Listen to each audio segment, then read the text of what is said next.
What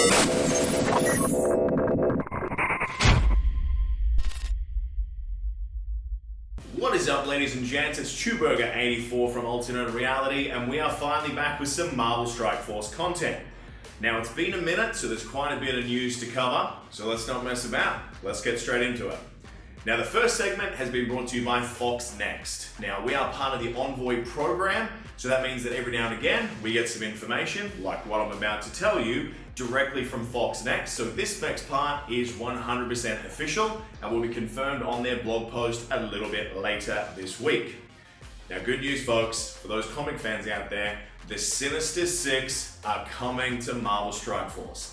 Now, for those of you that aren't familiar with Marvel, the Sinister Six it's been a few different characters over the years, but basically a group of 6 villains that team up to finally try and take Spider-Man down. Now, the ranks have changed over the years, but man, there have been some awesome characters, and Foxnext seem to have chosen some really good ones to bring to the game very, very soon.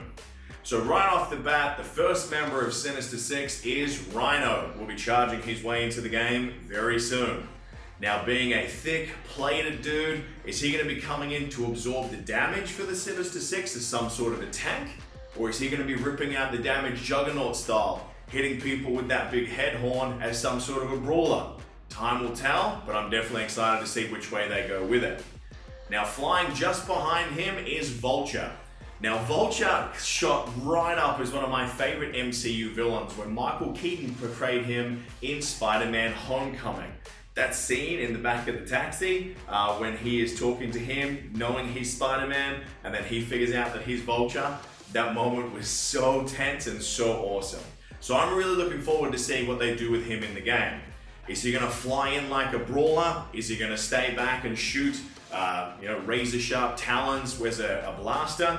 Or is he going to be some sort of a controller? We'll have to stay tuned to find out. Now, rounding out the initial wave of the Sinister Six, we have Shaka with his shock-plated gauntlets. Is he going to get up close and smash lightning in your face? Or is he going to stand back Raiden style and just throw lightning from afar? We'll have to wait and see. Now, if I'm right, that's only 3, and that we said Sinister Six.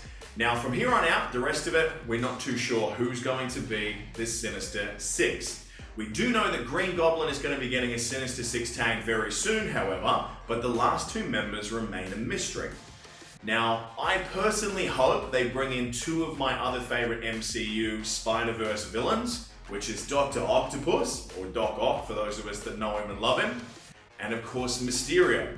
Now, Mysterio seems like a home run. I mean, it's going to be in the Spider-Man movie in a couple of weeks. Everyone kind of figured he's going to be coming to the game anyway, but those last 2 aren't official from Foxnext. That's just me guessing. If it was me running the show over there, who would I want to see in the game?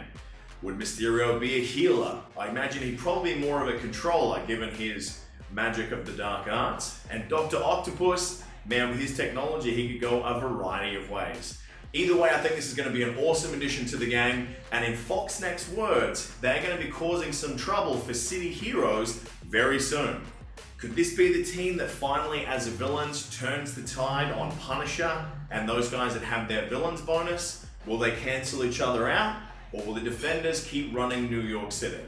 I guess we'll have to keep playing the game and watch out for the Sinister Six and the amazing new Spider-Verse characters very, very soon. So staying on track with the newest of news, we have Ultima 7, something that we've been expecting for a few months now, has now exploded its way into Marvel Strike Force. Now, they're launching it out softly at the moment in what they're calling Ultima 7 First Strike. So that means we can't just accumulate keys every single day and do Ultima 7 back to back, the same way that we do Ultima 6 now for those endgame players like myself. But what happens is when you down Ultimus himself in 6, it gives you some keys towards opening an Ultima 7. So at the moment, it's estimated that endgame alliances are going to be able to maybe do him once a week for the next couple of weeks. Now, raids in this game are my jam. They're the things that I enjoy the most in this game. I love theory crafting, I love putting characters together, and trying to work out what it's going to take for me and my alliance to run their way through right to the very end. Now, I can't wait to see the reward structure for this raid. I'm really hoping we're going to get much more of those T formats, because I have so many characters right now that I want to upgrade and see what those bad boys can do. So for those of you that love endgame raids, it is going to be a very exciting few weeks. You're definitely going to see more activity from me because raids are my jam. So stay tuned, we'll have some theory crafting and gameplay videos coming to Ultima Reality very, very soon. Now for the last piece of news for this week, and certainly not the least, it is that right now Foxnext is making it rain. That's right, ladies and gents, there is gold coming in left, right, and center. Why, you ask? Why would a company like this just suddenly give us all this gold? We see someone at Foxnext a couple of weeks ago, they put a decimal point in the wrong spot. And a couple of really lucky players out there managed to get the greatest deal in the history of this game.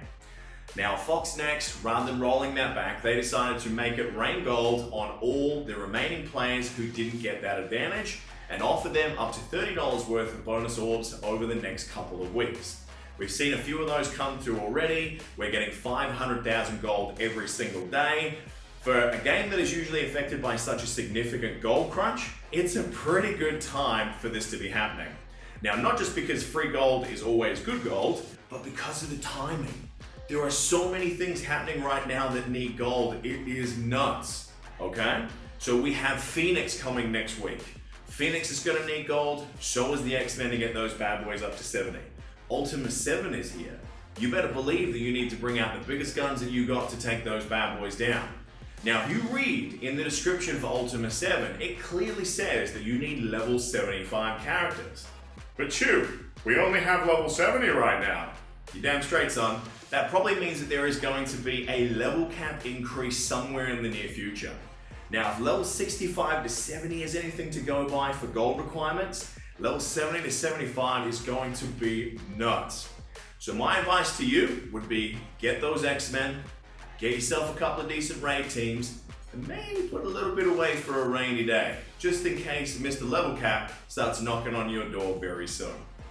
So that's going to wrap it up for this week, short and sweet. I'm Schuberger84 from the Ultima Reality Network. If you have enjoyed what you've seen here today, make sure that you click likes and subscribes and bells and all the fancy stuff. Head on over to ultimareality.com. We have a wide variety of videos and podcasts on our brand new website. We're having a lot of fun with it. The feedback has been awesome, so thank you so much. Now the website is launched, I want to get back and starting to do these videos for you folks as often as I can.